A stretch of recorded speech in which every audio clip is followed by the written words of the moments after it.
The huge green warrior Tars Tarkas came slowly toward me with his thin sword.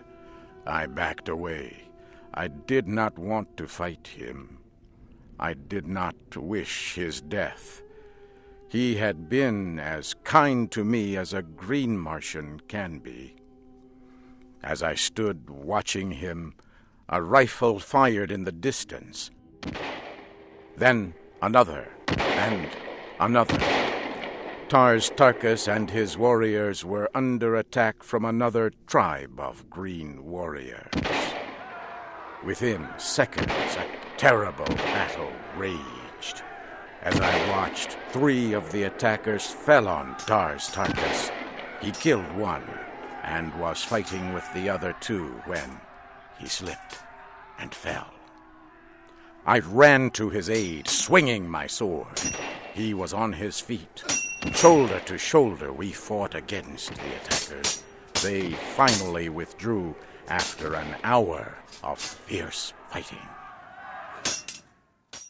John Carter, I think I understand the meaning of the word friend.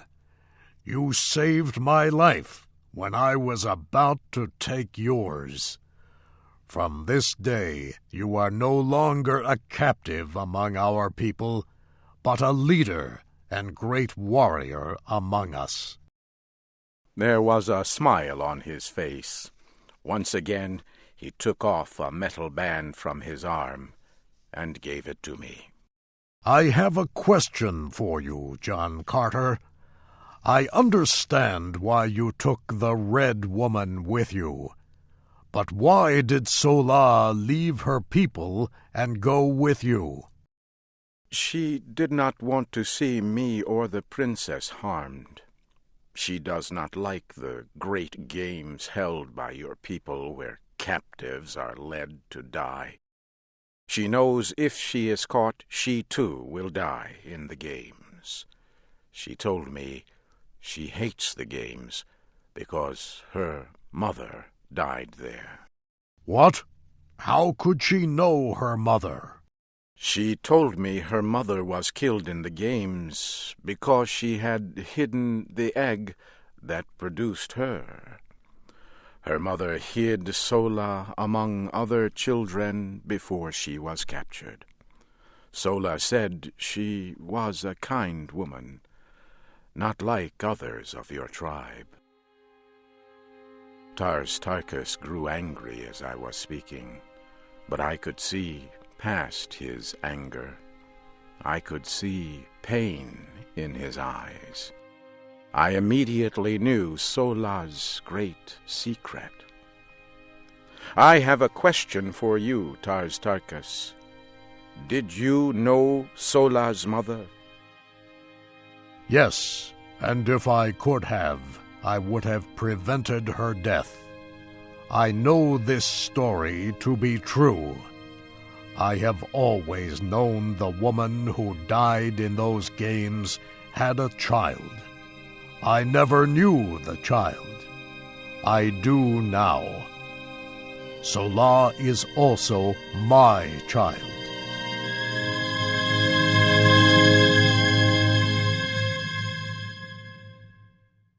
For 3 days we followed the trail left by the Princess Dejah Thoris, Sola, and poor ugly Wulla. At last we could see them in the distance. Their animal could no longer be ridden. They were talking. When we came near, Wulla turned to fight us.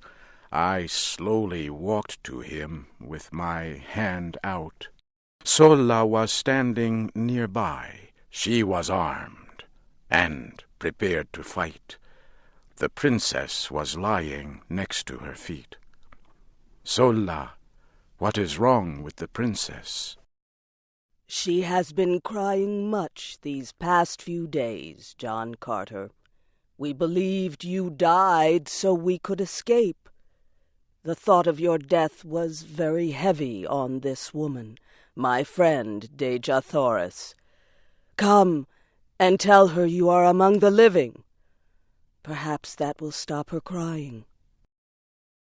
I walked to where the Princess Dejah Thoris was lying on the ground. She looked at me with eyes that were red from crying. "Princess, you are no longer in danger. Tars Tarkas has come with me as a friend.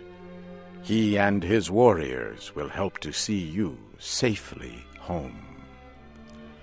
And Sola, I would have you greet your father, Tars Tarkas, a great leader among your people.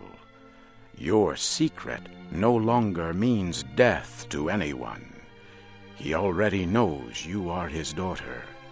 The two of you have nothing to fear." Sola turned and looked at Tars Tarkas. She held out her hand. He took it. It was a new beginning for them. I know our world has never before seen anyone like you, John Carter. Can it be that all Earthmen are like you? I was alone, a stranger, hunted, threatened, yet you would freely give your life to save me. You come to me now with a tribe of green warriors who offer their friendship. You are no longer a captive, but wear the medal of great rank among their people. No man has ever done this. Princess, I have done many strange things in my life, many things much smarter men would not have done. And now, before my courage fails, I would ask you to be mine in marriage.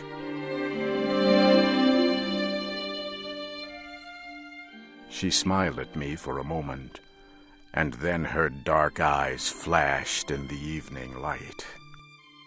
You have no need of your courage, John Carter, because you already knew the answer before you asked the question.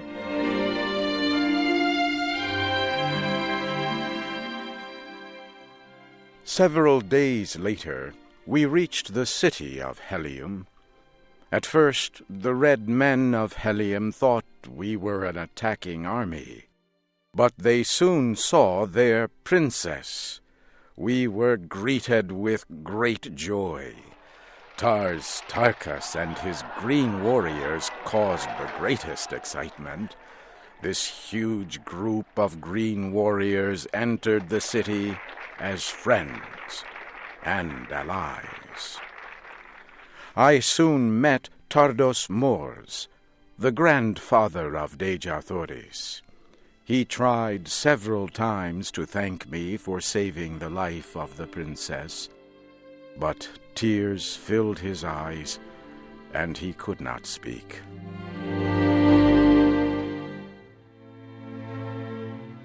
For 9 years, I served in the government and fought in the armies of Helium as a prince of the royal family. It was a happy time. The Princess Dejah Thoris and I were expecting a child.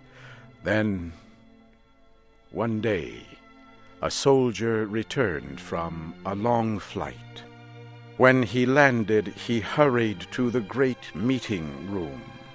Tardos Mors met with the soldier and reported that every creature on the planet had but 3 days to live.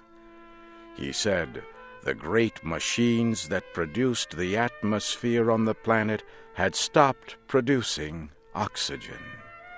He said no one knew why this had happened, but there was nothing that could be done.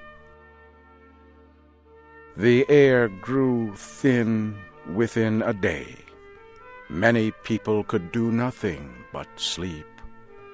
I watched as my princess was slowly dying. I had to try something. I could still move with great difficulty.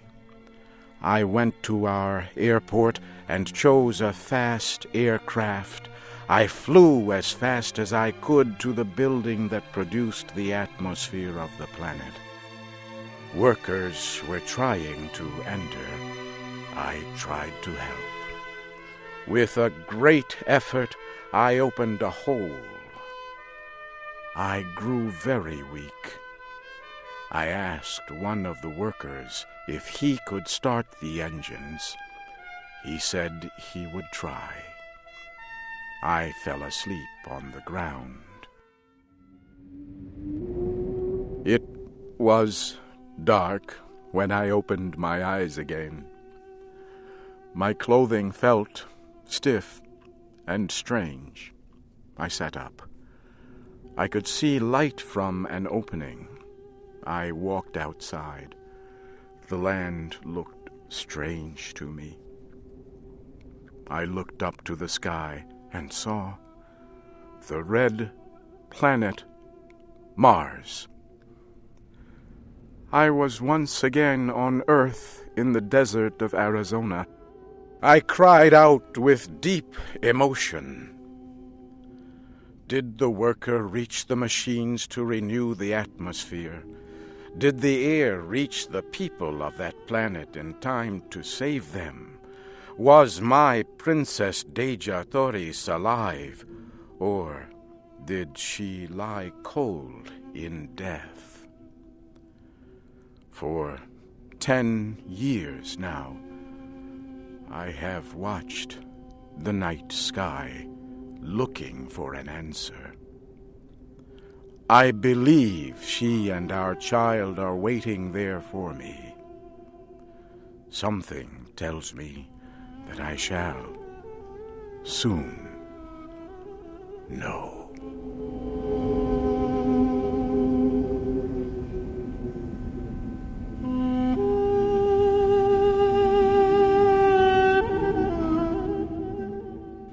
You have been listening to the special English program, American Stories. Shep O'Neill was the voice of John Carter. Steve Ember was Tars Tarkas. Barbara Klein was Sola. And Gwen Newton was Princess Dejah Thoris. This story was adapted for Special English by Paul Thompson. It was produced by Paul Thompson and Mario Ritter.